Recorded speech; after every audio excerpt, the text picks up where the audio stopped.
lại lại việc bọn tận năng này khi ta cam đo xã hai nơi khang khai bay lớn đòi đọt sầm lập cha bayประពន្ធរួមទាំងកូននោះឥឡូវនេះសមត្ថកិច្ចបានដឹងហើយថាគិតកោគឺជាជនដែលជនដល់នោះគឺជាបងថ្លៃរបស់ជនរងគ្រោះចាខាងបាយលឹងគឺគេរកឃើញចាអំពើគិតកម្មដល់សម្រាប់ស្មានឃុំសាលាក្រៅស្រុកសាលាក្រៅខេត្តបៃលិនប្រពន្ធនឹងកូនស្រីដែលមានអាយុទើបតែ6ខែបណ្ដាឲ្យស្លាប់ក្នុងផ្ទះយ៉ាងសាហាវឃោឃៅនោះឥឡូវនេះកម្លាំងនគរបាលខេត្តបៃលិនក្រោមការបញ្ជាផ្ទាល់ពីសំណាក់ស្នងការនគរបាលខេត្តបៃលិនបានបំបីបានហើយដែលពលគឺចាប់ខ្លួនជនដែលដល់ការពីរសៀលថ្ងៃទី22ខែវិច្ឆិកា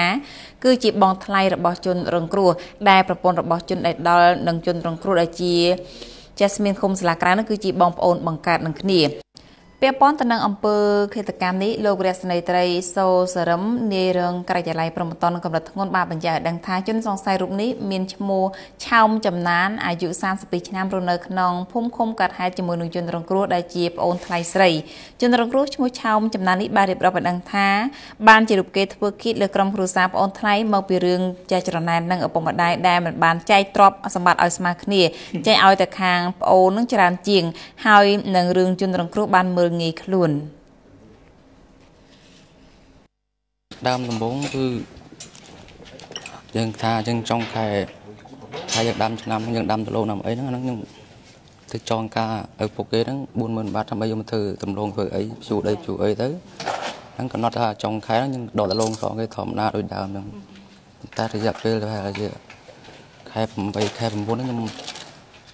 ខ្វះខាតលុយត្រឹមខ្ញុំសុំចៃ1000បាតដើម្បីជួយកម្មករឲ្យធ្វើស្មានធ្វើទិញម្ហូបទិញអីទីខ្លះទៅវាក៏ឆ្លើយអញមានលុយមិនកាត់សម្រាប់ឲ្យចៃទេបើអញឲ្យគេខ្ចីឲ្យអ្នកដទៃវាសារទៅជាងហើយធ្វើបងអញឲ្យថោកសម្បើមែនបន្តមកគឺគេចេះឌីលស្មាតតែឌីលខ្ញុំរហូតប្រមាថខ្ញុំរហូតអ្នកកាលនិយាយទៅថុចនោះត្រង់ថាគេឌីលខ្ញុំមកចុងក្រោយគេថា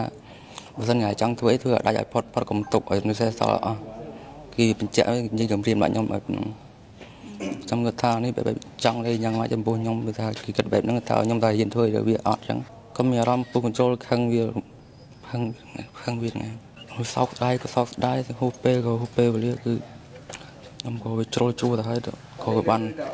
បាទ